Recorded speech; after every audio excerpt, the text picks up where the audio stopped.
জাপানের ওকিনাওয়া থেকে এক বিশাল নৌবহর রওনা হয়েছে মধ্যপ্রাচ্যের দিকে।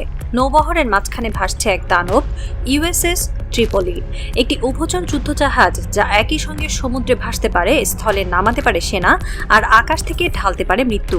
এই জাহাজের পেটে বসে আছে ৩১তম মেরিন এক্সপেডিশনারি ইউনিটের ২৫০০ সেনা। তাদের চোখে যুদ্ধের নেশা, হাতে অত্যাধুনিক অস্ত্র, আর তাদের গন্তব্য ইরান। ১৪ দিন ধরে আকাশ থেকে ইরানের ওপর বোমা বর্ষণ করছে মার্কিন ও ইসরায়েলি বিমান বাহিনী। খার্গ দ্বীপ ধ্বংস হয়েছে, তেল স্থাপনায় আগুন লেগেছে, ইরাক সিরিয়া সীমান্তে ইরানি ঘাঁটিগুলো ক্ষতিগ্রস্ত হয়েছে। কিন্তু ইরান দমেনি, বরং প্রতিদিনই তারা জবাব দিয়েছে ড্রোন হামলায়, ক্ষেপণাস্ত্র নিক্ষেপে, হরমুজের জাহাজ আটকে দিয়ে।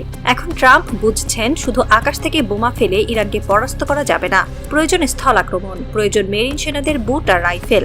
আর তাই ইতিহাসের এক গুরুত্বপূর্ণ সন্ধিক্ষণে দাঁড়িয়ে আমরা, যে যুদ্ধ শুরু হয়েছিল আকাশে, সেই যুদ্ধ এখন নামছে মাটিতে। আর তাই ইউএসএস ট্রিপলিতে এখন সেনাদের মধ্যে এক অস্থিরতা কাজ করছে। তারা জানে তারা এমন এক দেশে নামতে যাচ্ছে যেখানে শতাব্দীর পর শতাব্দী ধরে আক্রমণকারীরা এসেছে এবং শেষ পর্যন্ত হেরে গেছে।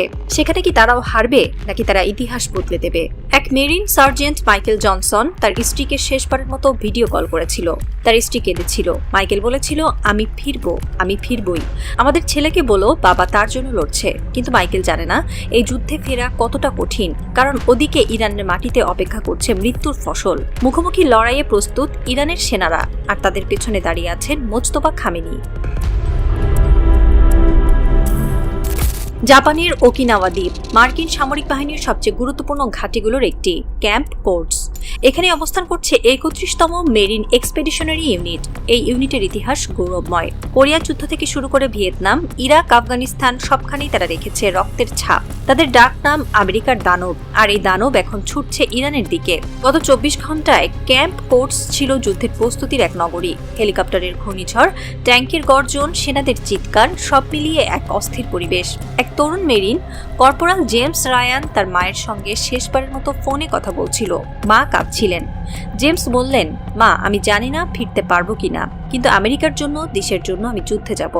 ইরানিরা আমাদের ১৪ দিন ধরে ঠেকিয়ে রেখেছে, এবার তাদের দেখাবো আসল যুদ্ধ কাকে বলে। জেমস জানে না তার এই আসল যুদ্ধ ডেকে আনতে পারে এক ভয়াবহ রক্তক্ষয়, কারণ ওদিকে তেহরানে মোজতবা খামেনি বসে নেই। তিনি তৈরি করেছেন এক বিপর্যয় পরিকল্পনা, যার নাম শহীদের হাসি।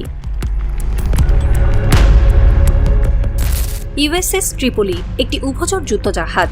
৮৪৪ ফুট লম্বা এই জাহাজ একই সঙ্গে বহন করতে পারে হাজার হাজার সেনা, ডজন ডজন হেলিকপ্টার এবং অসংখ্য উভচর যান। এটি এমনভাবে তৈরি যে সমুদ্র থেকে সরাসরি স্থলে সেনা নামাতে পারে, কোনো বন্দরের প্রয়োজন হয় না। আর এই জাহাজটি এখন মধ্যপ্রাচ্যের দিকে ছুটছে। জাহাজটির ক্যাপ্টেন রিচার্ড হুল। ৫৬ বছর বয়সী এই নৌ কর্মকর্তা ৩০ বছরের বেশি সময় ধরে মার্কিন নৌবাহিনীতে আছেন। তিনি সংবাদ মাধ্যমকে বলেছেন, আমরা প্রস্তুত, আমাদের সেনারা প্রশিক্ষিত, আমাদের অস্ত্র অত্যাধুনিক। আমরা ইরানের মাটিতে নামবো, তাদের মোকাবেলা করব এবং আমাদের লক্ষ্য অর্জন করব। কিন্তু ক্যাপ্টেন হুল যা জানেন না তা হলো ইরানের উপকূল এখন এক মৃত্যু ফাঁদ। মোজতবা খামেনির নির্দেশে ইরানের বিপ্লবী গার্ড বাহিনী পুরো উপকূল জুড়ে বসিয়ে রেখেছে অত্যাধুনিক ক্ষেপণাস্ত্র ও ড্রোন। তারা শুধু অপেক্ষা করছে কখন মার্কিন জাহাজগুলো উপকূলের কাছাকাছি আসবে, তখনই শুরু হবে ইরানের পাল্টা আক্রমণ। হরমুজ প্রণালীতে এখন অস্থিরতা চরমে। ইরানের পেট্রোল বোটগুলো আগের চেয়ে আরো সক্রিয়। তারা মার্কিন যুদ্ধজাহাজগুলোর গতিবিধি পর্যবেক্ষণ করছে। রাতে আকাশে উড়ছে ইরানের ড্রোন, আর জলের নিচে বসানো আছে সেন্সর, যা যে কোনো জাহাজের আগমনী বার্তা পাঠিয়ে দিচ্ছে তেহরানে। এদিকে হরমুজে আটকে পড়া জাহাজগুলোর মধ্যে এখন আতঙ্ক ছড়িয়েছে।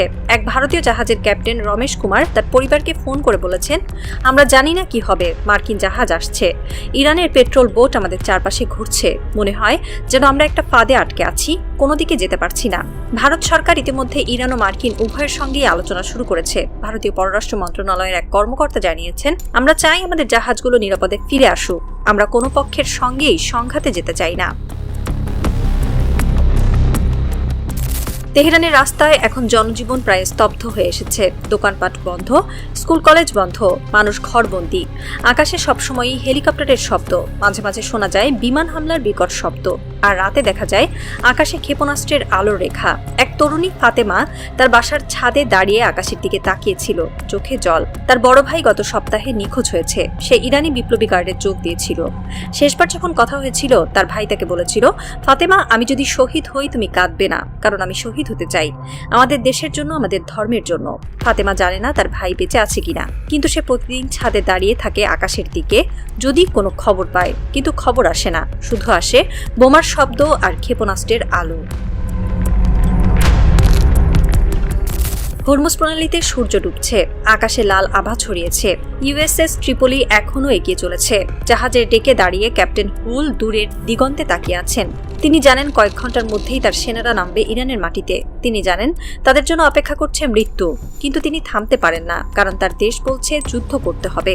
ওদিকে তেহরানে মোজতবা খামেনি তার প্রার্থনায় বসেছেন। তিনি আল্লাহর কাছে দোয়া করছেন, হে আল্লাহ, আমাদের শত্রুদের হাত থেকে রক্ষা করো, আমাদের যোদ্ধাদের সাহস দাও, আমাদের বিজয় দাও। দোয়া শেষে তিনি জানালার বাইরে তাকালেন। তেহরানের আকাশ তখন অন্ধকার, কিন্তু সেই অন্ধকারে তিনি দেখতে পাচ্ছেন এক আলোর রেখা। তিনি জানেন না সেই আলো বিজয়ের আলো নাকি মৃত্যুর আলো।